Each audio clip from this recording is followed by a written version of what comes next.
For the third time this month, a U.S. government official is experiencing symptoms of Havana syndrome. The Wall Street Journal reports that the CIA has recently evacuated an intelligence officer serving in Serbia after suffering serious injuries consistent with this mysterious disease.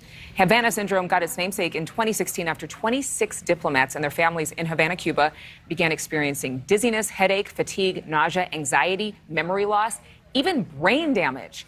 The cause is believed to be some sort of device emitting ultrasonic or microwave energy. Tracy Walder is a former CIA officer and FBI special agent. Tracy, is this something where people are being targeted? Is this some type of security issue? Thank you for having me, Adrian. I absolutely think that this is a targeted attack, and I believe that this is not just a security issue, but I believe that this is a national security issue. We are seeing very targeted attacks towards people like Director Burns, people like Vice President Harris, and also, other CIA officers and State Department officials. And to me, this is extremely concerning, and I absolutely believe that this is a targeted attack. You mentioned the Vice President. What symptoms was she having, or what do we know about her case?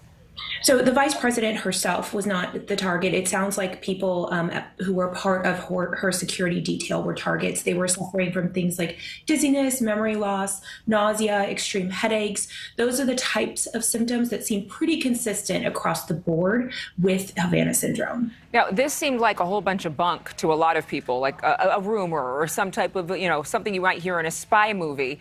But now we're hearing about these symptoms. There's been so much mystery surrounding it, though. I don't think people quite understand.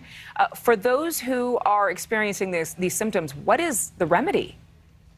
So that's a difficult question to answer, because I think the problem is we don't necessarily understand exactly where Havana syndrome is coming from. Some of the things I think we've discovered is that this is probably some kind of a radio frequency. I've heard one of the solutions to the problem is using satellites in space that are tracking radio frequencies from the Earth. But the problem with that is extremely broad, and I don't know how you could sort of target specific individuals to try to stop these attacks.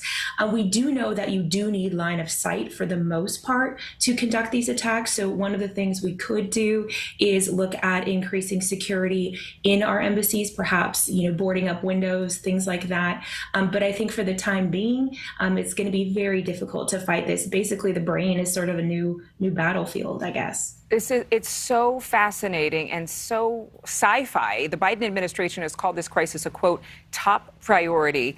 So I know that we'll be hearing more about this. I wish it wasn't called Havana syndrome, because that kind of makes it seem like you can catch it. It's really like Havana attack, but you don't want to make it about Cuba. So it's really, we need to change the name. I absolutely agree with you. Yeah, that's my 2 cents. Okay, thank you, Tracy. I rarely give my 2 cents, but it would be a lot more clear for the American people if we knew what in the world we were talking about. You helped make it clear. Thank you.